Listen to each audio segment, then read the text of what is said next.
Okay, they were looking at a picture of Bill Bonetta from 1960. My coach to be a coach when I was 15 years old. I'm a top PBA professional, founding member of the PBA.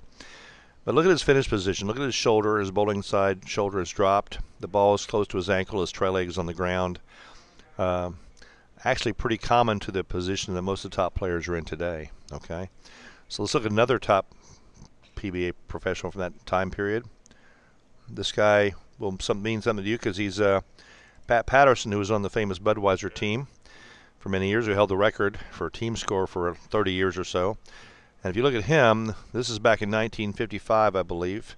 Yeah, 55. Pat had his bowling side shoulder dropped way low. Look how close the ball is to his ankle. The trail leg is on the ground, pretty much like the position of Bill Bonetta, right? Let's look at another person here now, or a book.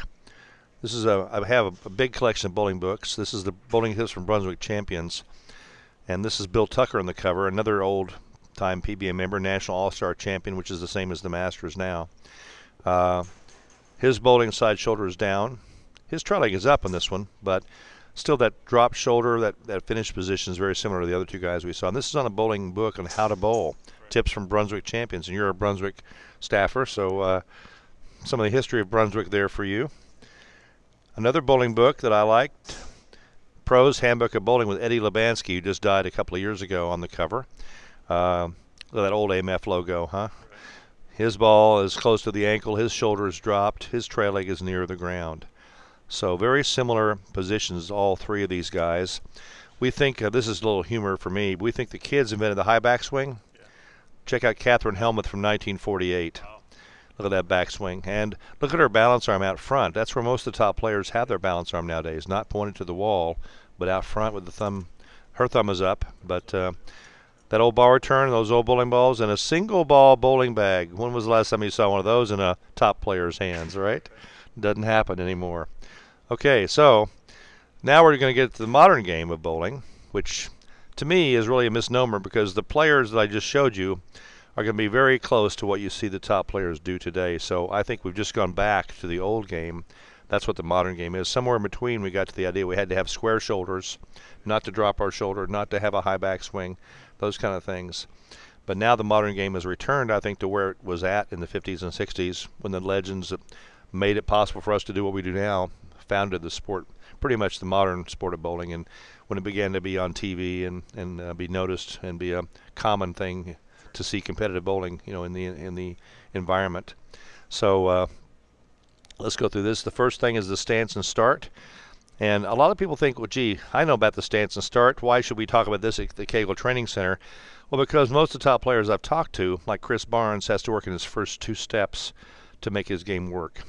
Pete Weber has to work in his hinge, getting the ball in the swing, and only his brother has been able to help him with that since his father passed away. And Norm Duke has to work in placement of the ball side to side so he has a straight swing every single day.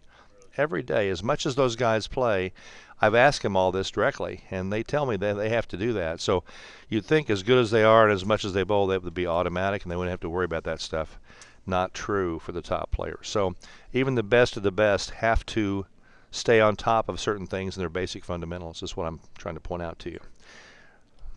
Here's four bowlers. Up on the top left is Chris Barnes. We use him more than anybody else as a model here at the Kegel Training Center. Tommy Jones is top right. Down at the bottom left is Sean Rash, last year's Player of the Year, who just beat out by his adversary, Jason Belmonte, who comes here as well. And Jason Couch, who worked here a lot here when he was early in his career, on the bottom right. All four of them have something in common. Take a look at them and see if you see it. Ball side shoulder is dropped. Absolutely. The ball is under their head. It's inside the shoulder line. Their non-bowling hand is supporting a lot of the weight of the ball. Notice that. All four of them have their hand, the non-bowling hand, in the same location almost, exactly. And their feet pretty much are parallel to the intended line of play, or the intended ball path. They're not angled out to the side. When Norm Duke sees someone's feet pointed out to lane 32, we only have 12 lanes here, he corrects them right away, okay? Next slide, you can see now a green arrow or a green line looking at the shoulder tilt. The average shoulder tilt for the top players in the world is between 106 and 115 degrees of tilt. So that we suggest you just naturally let the weight of the ball drop your shoulder. Don't push it down. Don't force it over. Just let the weight of the ball pull it down naturally, whatever level it wants to do that for you, okay? But it's better to have that shoulder down because it helps start to create space for a straight swing, which you already have. So it's not an issue for you. But if it was, we'd be working on shoulder tilt. And it's always good to have it anyway, because I want the ball to be under your bowling eye. You see here, the ball is under the bowling eye for all four of these guys. Some more than others. Look at how much Jason, Jason's almost got in the center of his body here, doesn't he? So does Tommy.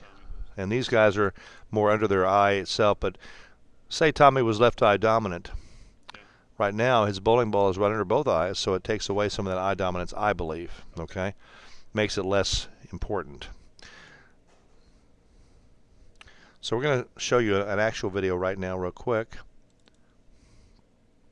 of Chris Barnes.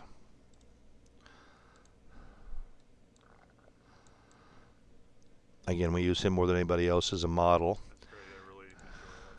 Yeah, he's got a fabulous physical game. Yep, like you, exactly.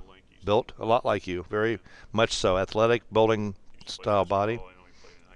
Right. So let's watch him motion here, and I want you to take a look. This is a few years ago, but he still bowls pretty much the same way, interestingly enough. First thing I noticed about him is what Bill Bonetta taught me, and Bill Bonetta used this as one of his last interviews before he passed away. He gave out a 2-word tip to all bowlers out there whom he'd never even seen before. He said, be smooth. Be smooth. That tip, I think, applies to the old days, and it applies to today's game as well. Being smooth is very important. And you see, I believe Chris here looks very smooth, don't you? Yeah. Don't see much muscle effort. Don't see much change in his facial expression.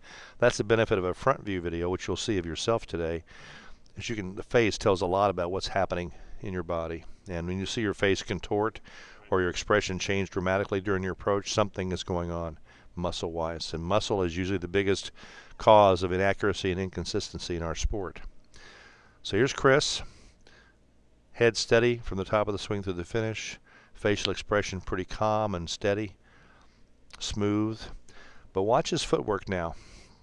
Right here, this green box shows that at the start, with the shoulder dropped, the left hand supporting under the ball inside the shoulder line, under the bowling eye, the feet parallel to the intended line of play. This box says, okay, now the head's in this box, the ball's in this box, and exactly half his body is in that box, isn't it? Cuts him right down the middle here.